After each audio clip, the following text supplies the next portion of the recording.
Hello મિત્રો, આજના virtual classroom training સેશનમાં હું એસજી મલેક આપ સૌનું હાર્દિક સ્વાગત કરું છું. આઈટીઆઈમાં ચાલતા એમ્પ્લોયબિલિટી સ્કિલ વિષય અંતર્ગત needs of becoming an entrepreneur ઉદ્યોગ સાહસિક બનવાની જરૂરિયાત શું છે અને કઈ રીતે બની શકાય એ વિશેના સબ્જેક્ટ ઉપર આજે હું આપ લોકોને તાલીમ સહ માર્ગદર્શન આપીશ. એ માટેના પીપીટી આપણે એવા એક કરતાં એક કરીને જોઈશું અને સમજીશું કે આની સાથે કયા કયા પાસા સંકળાયેલ છે અને તેની પાછળ શું થિયરી છે કે જે સમજવી જરૂરી છે. તો ચાલો મિત્રો શરૂ કરીએ. ઓબ્જેક્ટિવ પહેલાં તો સમજીએ કે આ વિષય આજનું જે લેસન જે છે એને સમજવા માટે આપણો મેઇન ઉદ્દેશ શું છે, કયા હેતુઓ છે કે જેને આપણે સમજવા જરૂરી છે અને જેને સમજીને આપણે આ વિષય ઉપર સારી એવી માહિતી આપણે મેળવી શકીશું. તો પહેલાં તો આપણને એન્ટરપ્રિન્યોરશિપ કે જેને ગુજરાતીમાં કહીએ તો ઉદ્યોગ સાહસિકતા, એની ડેફિનેશન, એની વ્યાખ્યા આપણને ખબર હોવી જોઈએ કે એન્ટરપ્રિન્યોર શું છે, કોણ છે, કેમ એન્ટરપ્રિન્યોરશિપ, ઉદ્યોગ સાહસિકતા કેમ જરૂરી છે એ આપણને ખબર હોવી જોઈએ. અને કેરેક્ટરિસ્ટિક જે છે એન્ટરપ્રિન્યોરની કઈ જે લાક્ષણિકતાઓ જે છે કે કયા એ વ્યક્તિમાં હોવી જોઈએ કે જેને આપણે ઉદ્યોગ સાહસિક કહી શકીએ, એ વિશે આપણે એક એક કરીને ચર્ચા કરીશું. તો આપણને ખ્યાલ છે કે એન્ટરપ્રિન્યોર, ઉદ્યોગ સાહસિક એક એવો વ્યક્તિ જે છે કે જે વેપાર કરે છે, વેપારમાં રહેલા જોખમોને ખેડે છે અને સાથે એમાં રહેલ નફો જે છે એને મેળવે છે.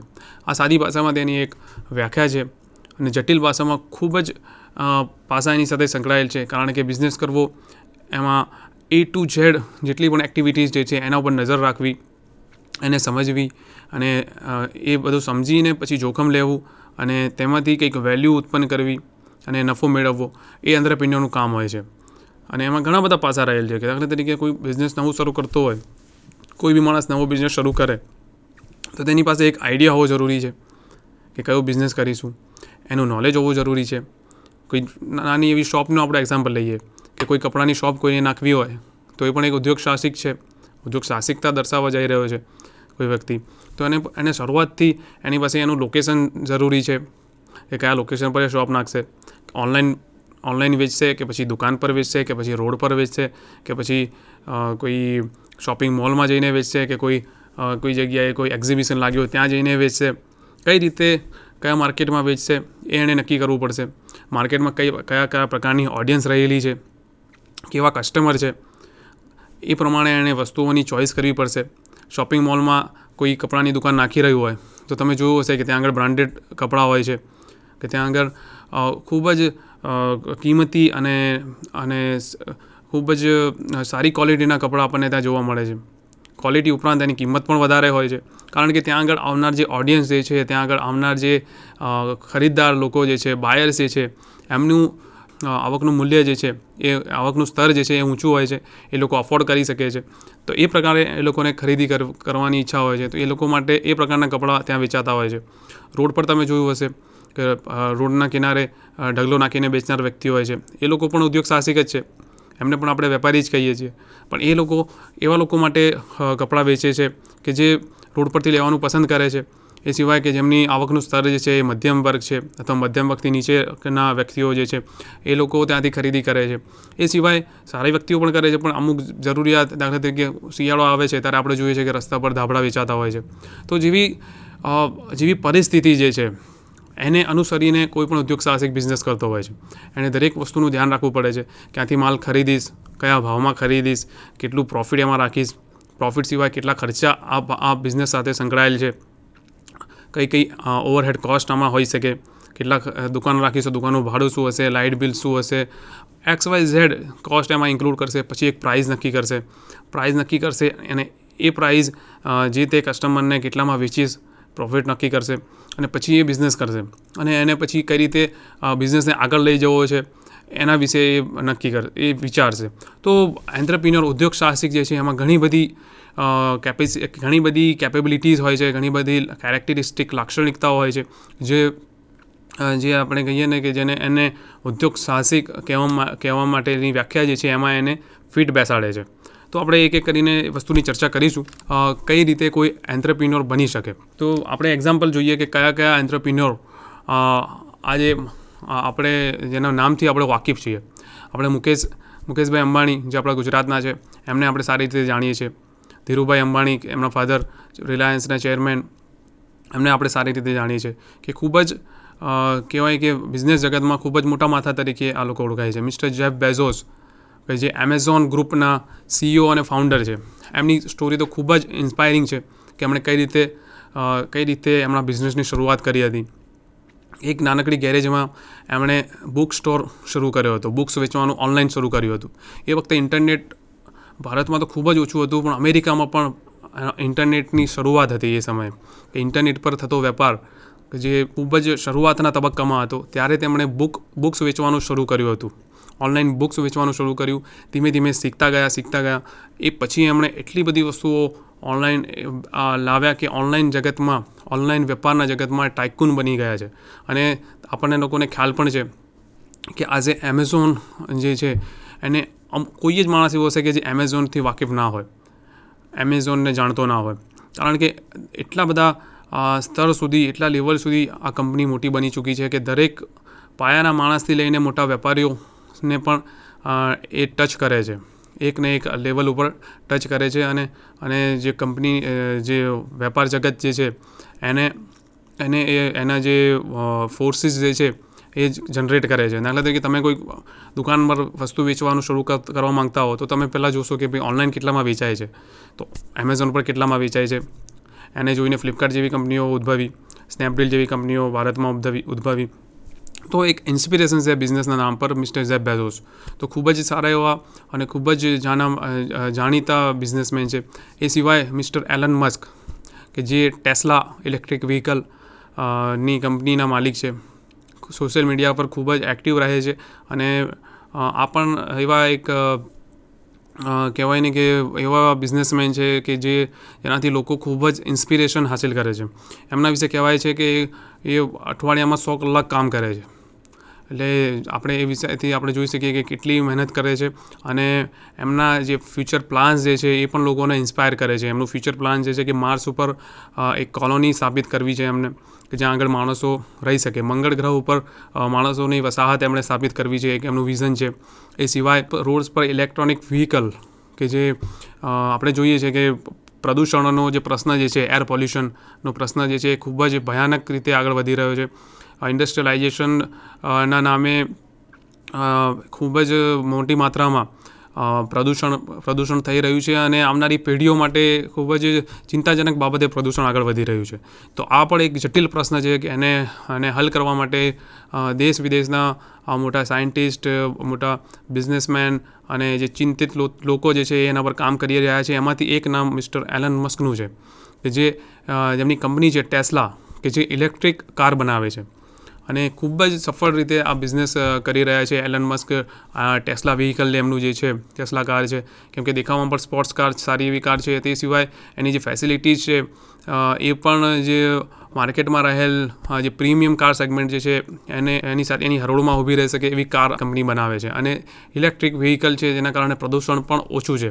અને એમનું વિઝન છે કે આવનારા સમયમાં પેટ્રોલ ડીઝલથી ચાલતા વાહનો માર્કેટમાં ઓછા કરી શકાય અને ઇલેક્ટ્રોનિક વ્હીકલ મોટી માત્રામાં જો રસ્તા પર દોડતા થાય તો એટલીસ્ટ જે વાહનોથી પ્રદૂષણ ફેલાય છે એ પ્રદૂષણને ઓછું કરી શકાય. અને જે ચિંતિત વિષય જે છે પ્રદૂષણનો, એને હલ કરવા માટે કંઈક કરી શકાય. તો આપણે એટલા માટે વાત કરી રહ્યા છીએ કે ઉદ્યોગ સાહસિકનો કોઈ એક જ મકસદ નથી હોતો કે રૂપિયા બનાવો. એમનું કામ શું હોય છે ઉદ્યોગ સાહસિક શું કરે છે? માર્કેટમાં રહેલ જરૂરિયાત, માર્કેટમાં અથવા તો એમની આસપાસ કોઈ એવો પ્રશ્ન છે કે જે હલ કરવો જરૂરી બની ગયેલ હોય, એવા પ્રશ્નને એ લોકો સોલ્વ કરે છે. દાખલા તરીકે અત્યારે શાર્ક ટેન્ક વિશે લોકો જાણતા હશે કે શાર્ક ટેન્ક પર કેવા બિઝનેસીસ આવે છે કે કોઈ પણ વેપારી, કોઈ પણ બિઝનેસમેન માર્કેટમાં રહેલ એવી છુપેલી જરૂરિયાત કે જે એક્ઝિસ્ટિંગ પ્લેયર જે ઓલરેડી બિઝનેસમાં છે એ પૂરી નથી કરી રહ્યા, એને આઈડેન્ટિફાય કરે છે, સોલ્વ કરવાનો પ્રયત્ન કરે છે. એલન મસ્કે એવું વિચાર્યું કે મોટી કંપનીઓ જે છે કારની એ ઇલેક્ટ્રિક વ્હીકલ પર જેવું જોઈએ એટલું ધ્યાન નથી આપી રહી. તો એમણે એના ઉપર ફોકસ કર્યું અને આજે એમની જે કંપની જે છે મલ્ટી $1 બિલિયન કંપની છે અને one of the most richest person તરીકે ની હરોળમાં એમનું નામ આવે છે. Mister Jeff Bezos, Elon Musk, આપણા મુકેશ અંબાણીજી છે, એમનું નામ દુનિયાના ટોપમોસ્ટ રિચ પીપલમાં એમનું નામ આવે છે. કારણ કે એમણે જે જરૂરિયાતો જે છે લોકોની એને હલ કરવાનો પ્રયત્ન કર્યો છે. આપણે ભારતમાં જ વાત કરીએ તો જે જીઓની જ્યારે સ્થાપના થઈ, જીઓ લોન્ચ થયું એ પહેલાં ડેટાની કિંમત હતી ખૂબ જ હાઈ હતી. આપણે 1 GB ડેટા આપણે લેવું હોય તો આપણે 300 રૂપિયા, 400 રૂપિયા, 250 રૂપિયા એટલા મહિનાના 1 GB ડેટા માટે એટલા પે કરવા પડતા હતા. જ્યારે જીઓએ માર્કેટમાં એન્ટ્રી કરી અને ડેલી 1 GB આપવાનું શરૂ કર્યું અને એની કિંમત પણ એટલી જ રાખવામાં આવી, 150-200 રૂપિયા પર મંથ. ઠીક છે. તો માર્કેટમાં જરૂરિયાત હતી ડિજિટલ પેમેન્ટ તરફ જવાની, ડિજિટલ ટ્રાન્ઝેક્શન તરફ જવાની, ઇન્ટરનેટની જરૂરિયાત માર્કેટમાં ઉદ્ભવી રહી હતી. પણ એને વધારે લોકો સુધી પહોંચાડવા માટે એની જે કોસ્ટ જે છે એ ઘટાડવી જરૂરી હતી. તો એને ટેકનોલોજીનો ઉપયોગ કરીને જીઓએ એ કામ કર્યું. એ જ રીતે કરસનભાઈ પટેલનું ઉદાહરણ આપણને ખબર છે કે જ્યારે એમણે નિરમાની શરૂઆત કરી ત્યારે હાઈ ક્વોલિટી ડિટર્જન્ટ પાવડર જે છે એ લોકો સુધી વ્યાજબી ભાવે પહોંચી શકે એ માટે નિરમા કંપનીની સ્થાપના એમણે કરી. મોટી કંપનીઓ સર્ફ એક્સેલ, એરિયલ એ બધી કંપનીઓ એવા લોકોને ટાર્ગેટ કરે છે કે જેમની આવકનો સ્ત્રોત જે છે, આવકનું લેવલ જે છે એ એક હાઈ લેવલ છે કે જે એને અફોર્ડ કરી શકે છે, કારણ કે થોડી કોસ્ટલી પ્રોડક્ટ છે. અને જે મિડલ ક્લાસ પબ્લિક છે અને મિડલ ક્લાસથી નીચેની પબ્લિક જે છે એમના માટે જે પ્રોડક્ટ એવી જરૂરિયાત હતી માર્કેટમાં કે એવી કોઈ સારી પ્રોડક્ટ આવે કે જે એમની જે જરૂરિયાત છે કપડાં ધોવાની, ડિટર્જન્ટ પાવડરની, એ પૂરી કરી શકે. તો એ જરૂરિયાતને કરસનભાઈ પટેલે પૂરી કરી અને આજે આપણે નિરમાનું નામ જાણીએ છીએ કે કેટલા સુધી એ પહોંચી ગયેલ છે. એ જ રીતે ટાટા ગ્રુપની વાત કરીએ અથવા તો કોઈ પણ બિઝનેસ ગ્રુપની વાત કરો તો એ માર્કેટમાં રહેલ જરૂરિયાતને સમજે છે અને પછી એ જરૂરિયાતને સોલ્વ કરવાનો પ્રયત્ન કરે છે. એમેઝોનની આપણે એક્ઝામ્પલ લીધું, જેફ બેઝોસ, કે દુનિયામાં એક જગ્યાએથી બીજી જગ્યાએ બિઝનેસ કરવો એટલે બહુ જટિલ હતો એ સમયે, કે તમારે ઓનલાઈન બિઝનેસ તો મતલબ નહિવત હતો એ સમયે જ્યારે એમણે શરૂઆત કરી. લોકો પોતાના લોકલ એરિયામાંથી જ બિઝનેસ કરી શકતા, કોઈ વસ્તુ લેવી હોય તો લોકલ કરી શકતા, કાં તો પછી મુંબઈ જવું હોય તો મુંબઈની કોઈ વસ્તુ લેવું હોય તો મુંબઈ જવું પડતું. ઓનલાઈન બિઝનેસ ખૂબ જ ઓછો હતો, પણ એમણે એવું પ્લેટફોર્મ વિકસાવ્યું કે ઓનલાઈન દરેક અલગ અલગ જગ્યા પરથી સેલર જે છે એ પોતાની પ્રોડક્ટ્સ એમેઝોનના પોર્ટલ ઉપર પોસ્ટ કરી શકે અને દુનિયાના કોઈ પણ છેડા પર રહેલ માણસ એ વસ્તુ જોઈને ત્યાંથી ઓર્ડર કરી શકે. અને આ રીતે ઓનલાઈન બિઝનેસની જે પ્રોબ્લેમ જે હતો કે એક જગ્યાએથી બીજી જગ્યાએ બિઝનેસ જે થતો હતો એણે જટિલ પ્રક્રિયાને સરળ બનાવી અને આ બિઝનેસનો એટલો બધો ફેલાયો કે આજે એ આટલા ઊંચા રેન્ક સુધી પહોંચી શકેલ છે. તો કહેવાનો મતલબ છે કે જે બિઝનેસમેન હોય છે એ શું કરે છે, માર્કેટમાં રહેલ એમના આજુબાજુનું પરિસ્થિતિનું એ લોકો ઝીણવટપૂર્વક એને જોવે છે, એને સમજે છે અને જે જરૂરિયાત રહેલી છે માર્કેટમાં એને સોલ્વ કરવાની કોશિશ કરે છે. નેક્સ્ટ આપણે જોઈએ કે એન્ટરપ્રિન્યોરશિપ માટે શા માટે જવું જોઈએ, કેમ બિઝનેસ કરવો જોઈએ. Why should we do entrepreneurship? એન્ટરપ્રિન્યોરશિપની જરૂરિયાત કેમ છે? નીડ ફોર એન્ટરપ્રિન્યોરશિપ શા માટે છે? તો લોકો કેમ બિઝનેસ કરતા હોય છે? તો એમાં ઘણી બધી વસ્તુઓ સંકળાયેલ હોય છે કે આ સવાલનો કોઈ એક જવાબ નથી, ઘણા બધા જવાબ છે. તો આપણે જોઈએ કે શું હોઈ શકે. તો એક છે પર્સનાલિટી ટ્રેટ, કે દરેક માણસની પર્સનાલિટી અલગ હોય છે. આપણે ગુજરાતીઓ તો આપણને ખ્યાલ હશે કે બિઝનેસ માટે આપણે જાણીતા છીએ કે ઇન્ડિયાને આપણે મોટા બિઝનેસમેન અહીંથી આપ્યા છે. ધીરુભાઈ અંબાણીની વાત કરીએ, મુકેશભાઈ અંબાણીની વાત કરીએ, અદાણી ગ્રુપની વાત કરીએ, કરસનભાઈ પટેલ નિરમા ગ્રુપની વાત કરીએ, બાલાજી વેફરનું ગ્રુપ જે છે એની વાત કરીએ, અથવા કોઈ પણ મોટું ગ્રુપ તમે લઈ લો, ટોરેન્ટની વાત કરો. મોટા ગ્રુપ જે છે એ બિઝનેસ જે છે એ આપણે ગુજરાતે ભારતને આપે છે. તો એમાં શું વસ્તુ છે કે આપણા લોહીમાં બિઝનેસ વસેલ છે એવું કહેવામાં આવે છે. જ્યારે કોઈ ઓથર, રાઇટર જ્યારે કોઈ લેખ લખે છે ત્યારે બિઝનેસ લેખ લખવામાં આવે છે ત્યારે આ વસ્તુ વારંવાર ચર્ચા થાય છે કે ગુજરાતના લોહીમાં બિઝનેસ રહેલ છે, કે ગુજરાતીઓ બિઝનેસ માટે ખૂબ જ આગળ છે. અને અત્યારથી નહીં, સદીઓથી આ વસ્તુ બહુ સાબિત છે કે જ્યારે શાહજહાંના હાથમાં મુઘલ શાસન હતું ભારતનું, ત્યારે પણ સુરત જે છે એ બિઝનેસનું હબ હતું. સુરત જે છે ત્યાંથી સુરતના દરિયા કિનારાથી બિઝનેસ થતો હતો. એ સિવાય પણ આપણે હડપ્પા સંસ્કૃતિની વાત કરીએ તો ત્યારે પણ જે મુખ્ય બંદરો જે હતા તે હડપ્પા સંસ્કૃતિના બંદરો આપણે જોઈએ તો એ પણ ગુજરાતમાં આપણને મળી આવે છે. તો કહેવાનો મતલબ જે છે કે એક પર્સનાલિટી ટ્રેટ હોય છે કે માણસ જે છે કે એ બિઝનેસ તરફ એ માણસને બિઝનેસ જ દેખાય છે, બિઝનેસ તરફ એનો રુઝાન વધારે હોય છે. તો દાખલા તરીકે ઝેફ બેઝોસની વાત કરીએ અથવા તો મુકેશભાઈ અંબાણીની વાત કરીએ અથવા ગૌતમ અદાણીની વાત કરીએ અથવા કોઈ પણ બિઝનેસમેનની વાત કરીએ તો એ એમની જે પર્સનાલિટી જે છે એ જોબમાં અથવા તો અન્ય કોઈ કામમાં સેટ થાય એવી નથી હોતી. અમુક લોકોનું અમુક કમ્યુનિટીઝની પણ વાત કરીએ, આપણે કમ્યુનિટીઝ પણ એવી જોઈએ છે કે જે બિઝનેસમાં આગળ હોય છે. પારસી કમ્યુનિટી છે, સિંધી કમ્યુનિટી છે, એ બિઝનેસમાં ખૂબ જ આગળ હોય છે, કારણ કે એમને વાતાવરણ પહેલાંથી એવું મળેલું હોય છે. એ સિવાય પણ એમની પર્સનાલિટી જે છે કે જે બિઝનેસ તરફ જ એમને આગળ લઈ જવા માટે એમના આજુબાજુના વાતાવરણના પરિબળો જે છે એ એમને મોટિવેટ કરતા હોય છે, એમને ઉત્સાહિત કરતા હોય છે. બીજી વાત કે એક્સપોનેન્શિયલ ગ્રોથ, કે જે બિઝનેસ જે છે એમાં એક્સપોનેન્શિયલ ગ્રોથ રહેલ છે. જોબમાં એવું નથી હોતું. જોબમાં એક લિનિયર ગ્રોથ જોવા મળે છે કે 10% હાઇક, 20% હાઇક, 30% હાઇક, કે જ્યારે પ્રમોશન મળે ત્યારે 30% પગાર વધારો થાય, 40% પગાર વધારો થાય. જ્યારે એક્સપોનેન્શિયલ ગ્રોથ એટલે કે ખૂબ જ ફાસ્ટ ગ્રોથ જેને કહી શકાય આપણે, એક્સપોનેન્શિયલ ગ્રોથ, કે જેનો જે ચાર્ટ જે છે આજે બિઝનેસ શરૂઆત કરે પછી 6 મહિનામાં 5 લાખનો બિઝનેસ થતો હોય, આગળ વધારે 1 વર્ષ પછી એ જ બિઝનેસ 50 લાખનો થઈ શકે, 2 વર્ષ પછી એ જ બિઝનેસ 5 કરોડનો થઈ શકે, 2 વર્ષ પછી એ બિઝનેસ જે છે એ 50 કરોડનો થઈ શકે. એટલે એમાં કોઈ લિમિટ નથી બિઝનેસમાં. એનો જે ગ્રોથ જે છે એક્સપોનેન્શિયલ ગ્રોથ થાય છે અને એના કારણે જ જેની પાસે આઈડિયાઝ હોય છે, જેની પાસે એવી પર્સનાલિટી છે, જેમની પાસે એવા રિસોર્સિસ છે, જેમની પાસે એટલું ફંડ છે, એમની પાસે જે નોલેજ છે માર્કેટનું, એ લોકો બિઝનેસમાં જ રસ રાખતા હોય છે. એ લોકોને ખ્યાલ હોય છે કે આમાં જે ગ્રોથ મળશે એ જોબમાં નથી મળવાનો. એના કારણે એન્ટરપ્રિન્યોરશિપ જે છે એ લોકોને આકર્ષિત કરે છે. અને એના ઘણા બધા દાખલા આપણી પાસે છે. જેફ બેઝોસની વાત કરીએ, એમણે એક્ઝેક્ટ યાદ નથી મને, પણ ગરીબન 1999ની આસપાસ એમણે ફર્સ્ટ સ્ટોર શરૂ કર્યો હતો. તો 1999માં એમની જે કંપની જે છે એમેઝોન, એની વેલ્યુ 0 હતી. 0થી એમણે શરૂઆત કરી. જ્યારે 1999થી આજે 2022માં આપણે જોઈએ તો એમની એ દુનિયાના સૌથી વધારે પૈસાવાળી વ્યક્તિમાં એમનું નામ છે. તો આટલો ગ્રોથ જે છે એ કોઈ પણ જોબ તમને ના આપી શકે. તમારી પાસે આઈડિયા હોય, તમારી પાસે કામ કરવાની, મહેનત કરવાની અને જે બિઝનેસ માગે છે એ પૂરું કરવાની તમારી પાસે જો કેપેસિટી હોય, ત્રિવળ હોય, તો તમે એક્સપોનેન્શિયલ ગ્રોથ કરીને એમાં આગળ વધી શકો છો. તો આ પોઈન્ટ જે છે કે જે લોકો એવા છે કે જે એમને વિશ્વાસ છે પોતાના ઉપર કે કરી શકે છે, એ લોકો એટલા માટે એન્ટરપ્રિન્યોરશિપ પસંદ કરતા હોય છે.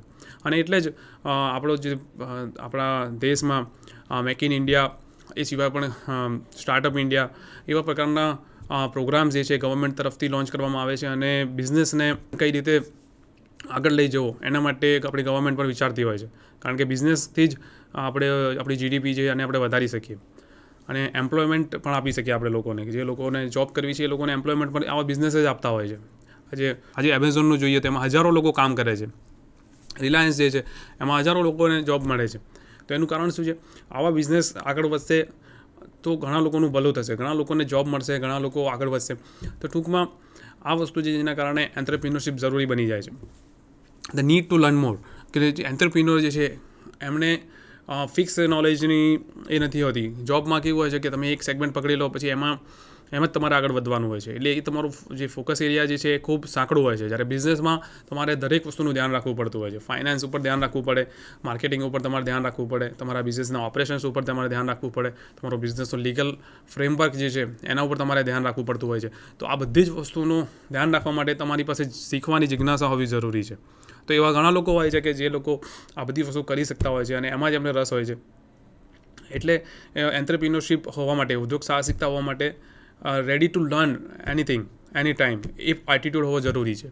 નેક્સ્ટ છે ફ્રીડમ, કે જોબ જે તમારી હોય છે એ 9 to 5, 9 to 7, 10 to 6 આ ફિક્સ વર્કિંગ અવર્સમાં હોય છે. એમાં તમને અમુક રૂલ્સ રેગ્યુલેશનથી બાંધવામાં આવેલા હોય છે. તમે આ કામ કરી શકો, આટલા વાગે જ તમે આવવાનું, આટલા વાગે જવાનું. એ સિવાય પણ ઘણી બધી વસ્તુ રિસ્ટ્રિક્શન હોય છે કે તમારે કંઈક કામ કરવું હોય તો તમારા બોસની પરમિશન લેવી પડે, તમારા કોઈ એક્સ્ટ્રા ખર્ચો કરવો હોય તો એની પણ તમારે હાયર મેનેજમેન્ટ પાસે તમારે પરમિશન લેવી પડે. તો એ ફ્રીડમ ત્યાં નથી હોતી જોબમાં. જ્યારે બિઝનેસ જે છે એ તમને ફ્રીડમ આપે છે. એન્ટરપ્રિન્યોર જે હોય છે એને પોતાના ડિસિઝન લેવાનો પાવર હોય છે. એનો કોઈ બોસ નથી હોતો, એ પોતે જ બોસ. એ રીતે અમુક લોકોની પર્સનાલિટી એ ટાઈપની હોય છે કે જે લોકો એન્ટરપ્રિન્યોરશિપમાં આગળ વધતા હોય છે. અને એનું એક કારણ કે તેમને જે ફ્રીડમ મળે છે. જો કે ફ્રીડમ પણ સાથે ઘણા નેગેટિવ પાસા પણ લઈને આવે છે કે તમારે 24/7 અલર્ટ રહેવું પડે છે, કામ કરવું પડે છે શરૂઆતના તબક્કામાં બિઝનેસમાં. તો આ વસ્તુ પણ છે, પણ તમારા ડિસિઝન તમે પોતે લો છો, તમે કોઈનાથી બંધાયેલા નથી હોતા. એ બધી વસ્તુને ધ્યાનમાં રાખીને પણ એન્ટરપ્રિન્યોરશિપ છે એ લોકોને આકર્ષિત કરતી હોય છે. નેક્સ્ટ પોઈન્ટ છે કે લેક ઓફ ફોર્મલ એજ્યુકેશન. તમે કોઈ જોબ માટે એપ્લાય કરો ત્યારે તમારી પાસે સીવીમાં એજ્યુકેશન ક્વોલિફિકેશન શું છે, 10થમાં કેટલા પર્સન્ટેજ છે, 12થમાં કેટલા પર્સન્ટેજ છે, એ દરેક વસ્તુ જોઈને પછી તમને જોબ ઇન્ટરવ્યૂમાં બેસવા મળતું હોય છે. જ્યારે જે લોકો કે જેમણે શરૂઆતમાં જે લોકોને ભણવાની તક ના મળી એ લોકો શું કરે, તો એ લોકો માટે બિઝનેસ જે છે એ ખૂબ જ એક સારી તક આપે છે કે બિઝનેસમાં કોઈ પણ ડોક્યુમેન્ટ્સની જરૂર નથી. તમે પ્રોફેશનલને હાયર કરી શકો છો અને એમના ડોક્યુમેન્ટ્સ ઉપર તમે એમના ડોક્યુમેન્ટ્સનો અથવા તો એમની જે તજજ્ઞો છે એમના નોલેજ ઉપર તમે કામ કરાવીને તમારા બિઝનેસને આગળ લઈ જઈ શકો છો. એટલે એટલીસ્ટ જે એવા લોકો જે છે કે જે કોટા શૂઝ ધરાવતા હોય છે, આપણી સામે ઘણા લોકો એવા છે. ધીરુભાઈ અંબાણીનું એક્ઝામ્પલ લઈએ, એમનું એજ્યુકેશન કેટલું છે. પછી માર્ક ઝકરબર્ગ જે ફેસબુકના સ્થાપક છે, ઠીક છે, એમણે પણ એડમિશન લીધું હતું પણ એમણે ડિગ્રી પૂરી નહોતી કરી. જોકે સારી હાર્વર્ડ યુનિવર્સિટીમાં એમણે એડમિશન લીધું હતું. તે સ્માર્ટ તો હતા જ, એવું નથી કે સ્માર્ટ નહોતા, હોશિયાર નહોતા, પરંતુ એમણે ડિગ્રીને મહત્ત્વ ના આપ્યું, પરંતુ તેમને જે બિઝનેસ જે છે એને મહત્ત્વ આપ્યું. કારણ કે ડિગ્રી જે છે એ જોબ માટે જરૂરી છે. તમારે કંઈક કરવું હોય એના માટે ડિગ્રીની કોઈ આવશ્યકતા નથી હોતી. તો એવા લોકો પણ છે કે જે અંગૂઠા છાપ હોય છે પરંતુ કરોડો રૂપિયાનો બિઝનેસ લઈને એને સારી રીતે રન કરતા હોય છે કોટા સૂઝથી. આપણી આસપાસ એવા ઘણા લોકો હોય છે, આપણે આ જોઈએ છીએ. તો બિઝનેસ એવા લોકોને પણ આકર્ષિત કરે છે કે જે ભણવામાં પાછળ રહી ગયા અને એમને જોબ ના મળી અથવા તો જોબ માટે એલિજિબલ નહોતા, પરંતુ એમણે શરૂઆત કરીને એક એવા તબક્કે બિઝનેસની શરૂઆત કરી અને ખૂબ જ આગળ નીકળી ગયા. તો એવા લોકો માટે પણ બિઝનેસ જે છે એક બૂન બનીને એક પોઝિટિવ ફીચર સાથે આવે છે. નેક્સ્ટ આપણે જોઈએ શું છે તો અનએમ્પ્લોયમેન્ટ, કે જે આપણે આગળ ફોર્મલ એજ્યુકેશનની કમીના કારણે અનએમ્પ્લોયમેન્ટ ક્રિએટ થાય છે. એવા લોકો પછી બિઝનેસમાં જોડાય છે અથવા તો કોઈ બિઝનેસમાં શીખીને પછી પોતાનો બિઝનેસ શરૂ કરે છે અને આગળ જતાં એ બિઝનેસને ધીમે ધીમે મોટો કરે છે અને ખૂબ જ કામયાબ થતા હોય છે. નેક્સ્ટ ટોપિક છે ક્યુરિયોસિટી. એટલે કે કંઈક નવું કરવાની એમને એક તલબ લાગેલી હોય છે કે કંઈક નવું કરીએ. દરેક માણસ જ્યારે ઓફલાઈન બિઝનેસ થતા હતા, શોપિંગ મોલ્સમાં સારા એવા બિઝનેસ થતા હતા, ત્યારે જેફ બેઝોસ કે જેમણે ઓનલાઈન બિઝનેસની શરૂઆત કરી, એવું નહોતું કે ત્યારે બિઝનેસ નહોતા થતા, બિઝનેસ થતા હતા પણ એની આખી રીતભાત હતી એ આખી અલગ હતી. નેક્સ્ટ ટોપિક છે ઇનોવેટિવ માઇન્ડ્સ. તો સેમ એક્ઝામ્પલ જે છે એ લાગુ પડે છે. તમારી પાસે બિઝનેસ કરવાની કોઈ એવી ઇનોવેટિવ તરીકો છે. ઓફલાઈન તો બિઝનેસ થતો હતો પણ એ શું લઈને આવ્યા, ઓનલાઈન બિઝનેસ લઈને આવ્યા. ત્યારે હવે ફેસબુકનું એક્ઝામ્પલ લઈએ, ત્યારે ઘણી બધી એવી એપ્લિકેશન્સ એ વખતે વેબસાઇટ્સ હતી કે જે સોશિયલ મીડિયા તરીકે કામ કરતી હતી, પણ ફેસબુકને એટલા લેવલ સુધી એ લઈ ગયા પોતાના ઇનોવેટિવ આઈડિયાઝથી. આપણે જોઈએ છીએ કે ફેસબુક ગ્રુપ્સ હોવું, ફેસબુક પેજીસ, ફેસબુક એડ્સ, પછી ઇન્સ્ટાગ્રામને પરચેસ કરવું, વોટ્સએપને પરચેસ કરવું, આ રીતે અલગ અલગ જે બિઝનેસને સમજીને આગળ વધવું એ અમુક જ લોકો કરી શકે છે અને એ બિઝનેસને મોટું કરે છે. સોશિયલ મીડિયાને જે આજે મોટું બનાવવામાં આટલા સુધી લઈ જવામાં આવ્યું છે એના કારણ છે કે એમણે ઇનોવેટિવ તરીકાથી એને આગળ લઈ ગયા. રિસોર્સફુલનેસ એટલે કે એમની પાસે ફંડ્સ હોય છે. એક કમ્યુનિટી આપણી આસપાસ હોય છે કે બિઝનેસ કમ્યુનિટીવાળા લોકો હોય છે, મોટાભાગે બિઝનેસમાં જ પૈસા રોકતા હોય છે. તે પણ જરૂરી છે. બિઝનેસ કરવા માટે ફંડની જરૂરિયાત હોય છે. તો એ લોકોને નોલેજ હોય છે કે બિઝનેસ કરીશું તો આટલું ઇન્વેસ્ટમેન્ટ કરીને આટલા રૂપિયા કમાઈ શકાશે. જ્યારે જોબમાં એવું નથી હોતું. જોબમાં તમારી સેલેરી ફિક્સ હોય છે, એમાં ગ્રોથ ફિક્સ હોય છે અને ઘણી બધી વસ્તુ ફિક્સ હોય છે. જ્યારે બિઝનેસમાં તમે અમુક રોકાણ કરીને તમે સારા એવા એન્ટરપ્રિન્યોર બની શકો છો, સારા એવા પૈસા કમાવી શકો છો. અને એના કારણે જ જે આપણા સમાજમાં રહેલા લોકો કે જેની પાસે ફંડ્સ હોય છે, જે પહેલેથી બિઝનેસ કરીને ફંડ બનાવી ચૂક્યા છે, એ લોકો પોતાને જે ઓલાદ છે, પોતાના પુત્રો છે, પુત્રીઓ છે, એમને બિઝનેસમાં જ આગળ લઈ જતા હોય છે. તો આ બધા રીઝન છે કે એન્ટરપ્રિન્યોરશિપ શા માટે કરવી જોઈએ, શા માટે લોકો કરતા હોય છે. હવે કેરેક્ટરિસ્ટિક આપણે જોઈએ કે સક્સેસફુલ એન્ટરપ્રિન્યોર્સ, જે સક્સેસફુલ ઉદ્યોગ સાહસિક જે છે, સફળ ઉદ્યોગ સાહસિક જે છે, એમાં કઈ કઈ વસ્તુઓ હોવી જોઈએ, કઈ વસ્તુ જે છે કે જે તેને કામયાબ બનાવતી હોય છે. તો પહેલું છે કમિટમેન્ટ. કમિટમેન્ટ એટલે કે જે કામ જે સમય કરવાનું છે એ કરવાની એમાં તેવડ હોવી જોઈએ. એને જે કંઈ કામ હાથમાં લે તો એને પૂરું કરવાની એમાં કેપેસિટી હોવી જોઈએ. તો એવા લોકો હોય છે કે જે કોઈ કામની પાછળ પડી જાય તો એને પૂરું કરીને જ જંપે છે. તો એવા લોકોની જરૂરિયાત હોય છે બિઝનેસમાં. એ લોકો આગળ વધતા હોય છે, સક્સેસફુલ બિઝનેસમેન બનતા હોય છે. પોતાનામાં કોન્ફિડન્સ એમને હોય છે, સેલ્ફ બિલીફ કે હું જે ડિસિઝન લઈ રહ્યો છું અને પોતાની જે નોલેજ છે, પોતાની અન્ડરસ્ટેન્ડિંગ જે છે માર્કેટની, એ સમજીને જે હું બિઝનેસ કરી રહ્યો છું એ આગળ વધશે જ એવો પોતાનામાં વિશ્વાસ હોય છે. લોકો વિશ્વાસ કરે કે ના કરે પણ પોતાનામાં એમને વિશ્વાસ હોય છે કે આ માર્કેટ જે છે આ દિશામાં જઈ રહ્યું છે. તો અને આ રીતે નેગેટિવ બિઝનેસ એન્વાયરમેન્ટમાં પણ ઘણા લોકો આગળ નીકળી જતા હોય છે. એનું કારણ હોય છે કે એમનામાં સેલ્ફ બિલીફ હોય છે, કોન્ફિડન્સ હોય છે. નેક્સ્ટ છે એડેપ્ટેબિલિટી. એડેપ્ટેબિલિટી એટલે કે માર્કેટ અને આસપાસના વાતાવરણ જે છે, એન્વાયરમેન્ટ જે છે એ હંમેશા ચેન્જ થતું રહે છે. દાખલા તરીકે આપણે એક્ઝામ્પલ હમણાં જ જોયું કે કોરોનાના સમયે બિઝનેસ શું હતો, કોરોના પછી બિઝનેસ શું છે, બિઝનેસ એન્વાયરમેન્ટ શું છે. ઘણી બધી બિઝનેસ કેટેગરીઝ છે કે જે કોરોના સમયમાં ખતમ થઈ ગઈ. ઘણા લોકો નોકરીમાંથી છૂટા થઈ ગયા. દાખલા તરીકે ટુરિઝમ ઇન્ડસ્ટ્રી છે કે જે કોરોના આવવાને કારણે 2 વર્ષ સુધી ઝીરો થઈ ગઈ. ફ્લાઇટ્સ છે, પછી ટ્રાન્સપોર્ટના જે બિઝનેસીસ છે, લોકલ ટ્રાન્સપોર્ટના, એ લોકોને પણ આ કોરોના આવવાને કારણે અસર પડી. પરંતુ જે લોકો માત્ર આના ઉપર ડિપેન્ડ થઈને બેઠા હોય અને માર્કેટની સિચ્યુએશન જોતાં ચેન્જ ના થાય તો એ લોકોને ખૂબ જ મોટો ફટકો પડતો હોય છે. તો એડેપ્ટેબિલિટી હોવી, માર્કેટ જેમ ચેન્જ થઈ રહ્યું છે તેમ તમારા બિઝનેસને ચેન્જ કરવું એ પણ જરૂરી છે. બિલ્ડર્સ લોકો જે છે એ લોકોનું તમે જોયું હશે કે મોટા મોટા હોર્ડિંગ્સમાં હોય છે કે વર્ક ફ્રોમ હોમ ની સાથે અત્યારે એપાર્ટમેન્ટ મળે છે. વર્ક ફ્રોમ હોમ માટે એક અલગ જ રૂમ બનાવે છે, કારણ કે અત્યારે માર્કેટની જરૂરિયાત છે. ઘણી બધી કંપનીઓ વર્ક ફ્રોમ હોમ કરાવે છે અત્યારે, અને ઘણી કંપનીઓ એવી છે કે જેમણે કાયમ માટે વર્ક ફ્રોમ હોમની ફેસિલિટીઝ ચાલુ કરી દીધી છે કે કોઈ પણ કામ થશે તો એમ્પ્લોઈઝ જે છે પોતાના ઘરે રહીને જ કામ કરશે. તેના માટે એક અલગ જ સેટઅપ હોવું જરૂરી છે ઘરમાં. જ્યાં આગળ કોમ્પ્યુટર હોય, ચેર હોય અને જે પણ જરૂરી વસ્તુ હોય છે એ હોવી જરૂરી છે. એટલે વર્ક ફ્રોમ હોમ અપાર્ટમેન્ટનું પણ આપણે જોઈએ છે.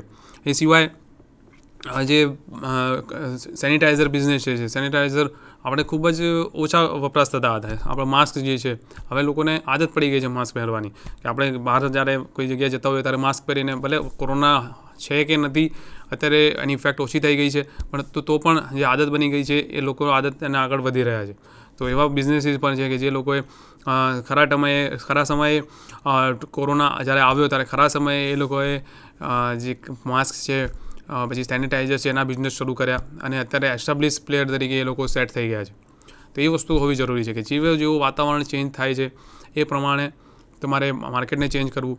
ઓનલાઈન બિઝનેસ તરફ અત્યારે લોકો મૂવ થઈ રહ્યા છે, કારણ કે ઓફલાઈન બિઝનેસ લોકોને ખબર પડી ગઈ કે હવે ગમે ત્યારે પણ આવું કોરોના કે કોઈ પણ એવી આફત આવે ત્યારે ઓફલાઈન બિઝનેસ લોકડાઉનના કારણે બંધ થઈ જતા હોય છે, પરંતુ ઓનલાઈન બિઝનેસ ચાલુ રહેતા હોય છે. તો લોકો હવે ઓનલાઈન તરફ બી એમનો ઝોક વધી ગયો છે. તો એડેપ્ટેબિલિટી હોવી જરૂરી છે. ડિસિઝિવનેસ, કે તમારે ડિસિઝન લેવાની કેપેસિટી હોવી જોઈએ અને રિસ્ક લેવાની કેપેસિટી હોવી જરૂરી છે. કે ડિસિઝન ડેઇલી જે બેઝોસનું મને એક વાક્ય યાદ છે. જે બેઝોસ કહે છે કે દિવસમાં અગર હું 3 સારા નિર્ણય લઉં તો એ દિવસ મારા માટે સારામાં સારો જ દિવસ છે.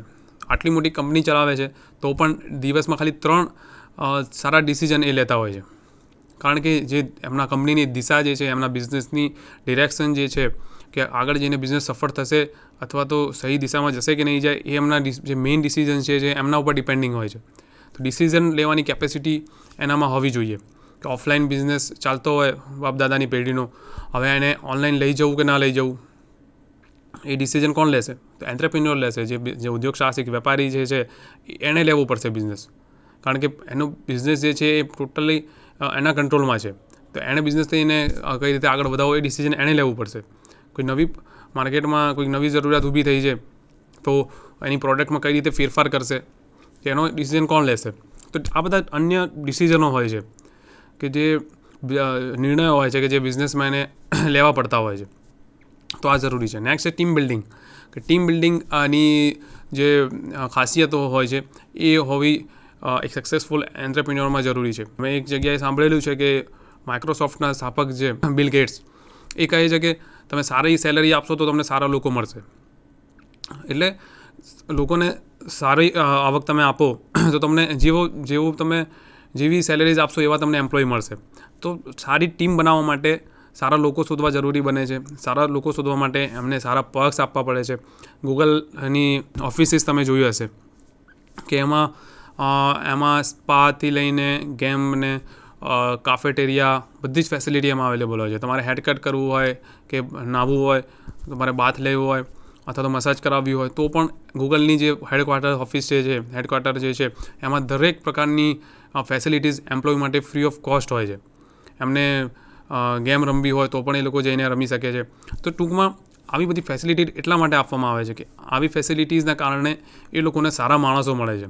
તો એક એન્ટરપ્રિન્યોરમાં એક એવી ટીમ બિલ્ડિંગ કેપેસિટી હોવી જોઈએ કે એ એવી સારી ટીમ બનાવી શકે કે જે એના બિઝનેસને આગળ લઈ જઈ શકે. કારણ કે એન્ટરપ્રિન્યોરશિપમાં એ પણ એક ગુણ જરૂરી છે કે ભાઈ બધું જ કામ પોતે ન કરે. ફાઇનાન્સ પણ એ જોશે, માર્કેટિંગ પણ એ જોશે, નાની નાની વસ્તુઓ પણ એ જોશે. તો પછી બિઝનેસ ક્યારે થશે? તો એણે એક ટીમ બનાવવી પડે છે અને જે તે ટીમના લીડર બનાવીને એ લીડરને એ કામ સોંપી દેવામાં આવતું હોય છે. તમે જોયું હશે કે ઘણીવાર ન્યૂઝમાં CEO કે ચીફ એક્ઝિક્યુટિવ ઓફિસરની ચર્ચાઓ થતી હોય છે, CFO ચીફ ફાઇનાન્શિયલ ઓફિસરની ચર્ચા થતી હોય છે, CTO ચીફ ટેકનોલોજી ઓફિસરની ચર્ચા થતી હોય છે. તો આ બધા છે શું? તો CTO હોય છે એ જે તે કંપનીની ટેકનોલોજી, CTO એટલે કે ચીફ ટેકનોલોજી ઓફિસર, તો એની ટેકનોલોજી ઉપરનું આખું જે સેગમેન્ટ જે છે એનો એ કામ રાખતો હોય છે. CFO ચીફ ફાઇનાન્શિયલ ઓફિસર હોય છે એ બધા ફાઇનાન્સને રિલેટેડ જેટલા કામ હોય છે એના ઉપર એ નજર રાખતો હોય છે અને એને સારી રીતે પાર પાડતો હોય છે. CEO છે જે એ જનરલ એક્ઝિક્યુશન જે થતું હોય એમાં એ લોકો ધ્યાન આપતા હોય છે. તો ટૂંકમાં એક ટીમ સાથે કામ કરવાનું હોય છે. માર્કેટિંગ ટીમ અલગ હોય છે, ફાઇનાન્સ ટીમ અલગ હોય છે, HRની ટીમ અલગ હોય છે. તો આ રીતે અલગ અલગ રીતે કામ કરવામાં આવતું હોય છે. તો ટૂંકમાં કહેવાનો મતલબ એ છે કે સારી ટીમ બનાવવાની કેપેસિટી જે એન્ટરપ્રિન્યોરમાં હોય એ આગળ જઈને સફળ થતો હોય છે. નેક્સ્ટ જોઈએ કે રિસ્ક ટોલરન્સ. કે કોઈ પણ બિઝનેસ ડિસિઝન જે છે એ રિસ્ક લઈને આવે છે. બિઝનેસ કરવા માટે તમારે ઇન્વેસ્ટમેન્ટ કરવું પડે છે, પ્રોડક્ટને ડેવલપ કરવી પડે છે, એમાં રોકાણ કરવું પડે છે, એને પ્રમોટ કરવી પડે છે. તો દરેક વસ્તુ જે છે એક અમુક ખર્ચાઓ લઈને આવે છે. ખર્ચા લઈને આવે છે. એ સિવાય પણ તમારી બ્રાન્ડ ઇમેજ જે છે, કંપનીની ઇમેજ જે છે એ દરેક વસ્તુને એના કારણે એની અફેક્ટ થતી હોય છે. તો એને રિસ્ક લેવાની કેપેસિટી હોવી જરૂરી છે. નેક્સ્ટ છે કમ્ફર્ટેબલ વિથ ફેલર. કે તમે રિસ્ક લઈને કોઈ નવું ડિસિઝન લો છો તો તમારામાં હારવાની અથવા તો અસફળ થવાની પણ કેપેસિટી હોવી જરૂરી છે. કેમ કે કહેવામાં આવે છે કે તમારી અસફળતાઓ જ તમારો સૌથી સારો શિક્ષક છે. તમે કોઈ અસફળ થશો કોઈ વસ્તુમાં તો તમને ખબર પડશે કે આ વસ્તુ હવે કરવા જેવી નથી. થોમસ આલ્વા એડિસનનું ઉદાહરણ લઈએ કે એમણે જ્યારે પૂછવામાં આવ્યું હતું કે તમે કઈ રીતે બલ્બ બનાવ્યો હતો તો એમણે કહ્યું કે 99 વખત હું ફેલ થયો, પણ 99 વખત જ્યારે બલ્બ બનાવવામાં ફેલ થયો તો અસલમાં મેં એવા તરીકાઓની ઈજાદ કરી કે કઈ રીતે 99 તરીકાઓથી બલ્બ નથી બનતો. એટલે ટૂંકમાં દરેક ફેલર જે છે એ તમને કંઈક ને કંઈક શીખીને જતો હોય છે. તો ટૂંકમાં આ વસ્તુ છે. નેક્સ્ટ છે પરસિસ્ટન્સ. કે કોઈ પણ તમારો ડિસિઝન તમે લીધો એની ઉપર ડટ્યા રહેવું, એના ઉપર આગળ વધતા રહેવું. કોઈ પણ સિચ્યુએશન આવે તો પણ એના ઉપર કામ કરતા રહેવું અને તમારું વિઝન જે છે એને આગળ વધારતા રહેવું એ પણ સક્સેસફુલ એન્ટરપ્રિન્યોરમાં હોય છે. કે જ્યારે જેફ બેઝોસનું એક્ઝામ્પલ છે કે જેમણે એમેઝોનની શરૂઆત કરી ત્યારે ઓનલી બુક્સથી કરી હતી, કે ઓનલાઈન બુક વેચવાનું શરૂ કર્યું હતું. પણ એ પોતાના આઈડિયા લઈને ધીમે ધીમે આગળ વધતા રહ્યા અને એમનો જે આઈડિયા જે છે એમાં ઘણી બધી વસ્તુ ધીમે ધીમે ઉમેરતા રહ્યા અને જે એમનું વિઝન જે હતું એના ઉપર એ આગળ વધતા ગયા આજે બહુ મોટી કંપની બની ચૂક્યા છે. એટલે પરસિસ્ટન્સ હોવું, કાયમી ધોરણે તમે લાગ્યા રહેવું, કામ પર મંડ્યા રહેવું, એ હોવું ખૂબ જ જરૂરી છે સક્સેસફુલ એન્ટરપ્રિન્યોરમાં. નેક્સ્ટ છે ઇનોવેશન. ઇનોવેશન એટલે કે કંઈક નવું તમારે કરવું પડશે. કોઈક જે પ્રોડક્ટ ઓલરેડી માર્કેટમાં છે એને સારી રીતે તમારે કઈ રીતે એક્ઝિક્યુટ કરીને, કઈ રીતે સમજીને નવા તરીકાથી તમે માર્કેટમાં લાવવી પડશે, એ પણ ખૂબ જ જરૂરી છે. એટલે ઇનોવેશન કાયમી તમારે કરતા રહેવું પડશે. ઓફલાઈન બિઝનેસ સારી રીતે થતો હતો, હવે તમારે ઇનોવેટ કરીને ઓનલાઈન બિઝનેસમાં આવવું પડશે કોરોના પછી. એટલે ટૂંકમાં કહેવાનો મતલબ છે કે તમારે બિઝનેસ જે છે હંમેશા તમને ઓન ધ ટોઝ રાખે છે. તમારે અલગ અલગ રીતે ઇનોવેટિવ આઈડિયાથી કામ કરતા જ રહેવું પડે છે. એવું નથી કે આજે તમે કામ કરી રહ્યા છો એ જ વસ્તુ તમે 5 વર્ષ પછી સેમ મેથડમાં કામ કરતા રહેશો. ના, જેવું માર્કેટ ચેન્જ થશે એ રીતે તમારે પણ ચેન્જ થવું પડશે. તમારી માર્કેટિંગ ચેનલ્સ જે છે એ ચેન્જ થતી રહેશે. તમારું ફાઇનાન્સ જે છે એ ચેન્જ થતું રહેશે. બિઝનેસ કરવાનો તરીકો તમારો ચેન્જ થતો રહેશે. કસ્ટમર સેગમેન્ટ જે છે એ ચેન્જ થતું રહેશે. તો એ પ્રમાણે ધીમે ધીમે તમારે ચેન્જ થવું પડશે. દાખલા તરીકે મેં તમને કહ્યું કે ટેસ્લા જે ઇલેક્ટ્રોનિક વ્હીકલ બનાવે છે, ઇલેક્ટ્રોનિક કાર્સ બનાવે છે, તો આ કંપનીના કારણે જે મોટી મોટી જૂની કંપનીઓ છે, ફોર્ડ, પછી ઓડી, BMW, મર્સિડીઝ, આ બધી જે જૂની કંપનીઓ છે, ટોયોટા, હોન્ડા, તો એ કંપનીઓ પણ અત્યારે EVને લઈને જાગૃત થઈ ચૂકી છે. કે એ લોકોને ખબર પડી ગઈ છે કે ટેસ્લા આજે સક્સેસફુલ છે EVને લઈને, તો હવે એમણે પણ એમનું ઇન્વેસ્ટમેન્ટ જે છે એ પણ ઇલેક્ટ્રોનિક વ્હીકલ તરફ આગળ વધતું જાય છે. ઓટોમેટિક ચાલતી કાર ઉપર ગૂગલની કંપની વેમો કંપની છે એ કામ કરી રહી છે. એટલે ટૂંકમાં જેમ જેમ માર્કેટ ચેન્જ થશે, માર્કેટની જરૂરિયાત ચેન્જ થશે, એ રીતે તમારે કામ આમાં કરતા રહેવું પડશે. અત્યારે આપણે જોઈએ કે શરૂઆતમાં જ્યારે આપણે કંઈક જમવું હોય તો આપણે હોટલમાં જવું પડતું હતું, પણ અત્યારે ઝોમેટો, સ્વિગી, આ બધા જ બિઝનેસ જે છે કે તમને ઘર બેઠા તમને જમવાનું પહોંચાડી દે છે. તો ઘણા એવા જૂના રેસ્ટોરન્ટ હતા કે જે ખૂબ જ પ્રખ્યાત હતા, એમણે પણ હવે ઓનલાઈન ડિલિવરી શરૂ કરવાનું જરૂરી બની રહ્યું છે. તો ટૂંકમાં કહેવાનો અર્થ છે કે ઇનોવેટિવ તરીકેથી તમારે કામ કરવું પડશે, લોંગ ટર્મ ફોકસ રાખવું પડશે, અને લોંગ ટર્મ રીતે કામ કરશો તો જ આગળ વધી શકાશે. એલન મસ્કની જે કંપની છે કે જેનું વિઝન છે કે માર્સ પર કોલોની નાખવાનું, તો આ કંઈ 1 વર્ષનું 2 વર્ષનું કામ નથી. 50 વર્ષ 100 વર્ષ થઈ જાય કે જ્યારે આ એનું સપનું જે છે સાકાર થશે. પરંતુ એ દિશામાં તમે ધીમે ધીમે આગળ ડગલું વધતા જશો તો કંઈક એમાં થવાનું છે. જ્હોન એફ કેનેડીએ જ્યારે સપનું જોયું હતું કે મૂન ઉપર અમેરિકન એસ્ટ્રોનોટ ઉતરશે, તો એના ઉપર ઘણા વર્ષો સુધી USA અને રશિયા એ બંને વચ્ચે હરીફાઈ થતી રહી, અને ઘણા વર્ષો એ લોકોએ મહેનત કરી ત્યારે જઈને આ વસ્તુને સફળ કરી શક્યા. એટલે ટૂંકમાં કોઈ વસ્તુ બિઝનેસમાં એવું નથી હોતું કે 1 વર્ષ કે 6 મહિનામાં તમને રિઝલ્ટ મળી જાય. તમારું વિઝન ક્લિયર હોવું જોઈએ. તમે જે પણ કેરેક્ટરિસ્ટિક આપણે જોઈ સક્સેસફુલ બિઝનેસની, એ દરેક કેરેક્ટરિસ્ટિક ઉપર તમારે કામ કરતા રહેવું પડશે, અને તો જ એ બિઝનેસ જે છે એ લાંબા ગાળે પોતાના વિઝન ઉપર પહોંચે છે. કોઈ બ્રાન્ડ બનતા કંઈક 1 વર્ષ 2 વર્ષમાં કોઈ બ્રાન્ડ નથી બનતી. આપણે મોટી મોટી બ્રાન્ડ્સ આપણી નજરમાં છે, એપલ છે, રોલેક્સ છે, ઓડી છે, કોઈ પણ બ્રાન્ડનું નામ તમે લઈ લો, એને બનતા વર્ષો લાગ્યા છે, સદીઓ લાગી છે. ટૂંકમાં લોંગ ટર્મ વિઝન હોવું એ એક સક્સેસફુલ એન્ટરપ્રિન્યોર છે એની એક બહુ મહત્ત્વની લાક્ષણિકતા છે.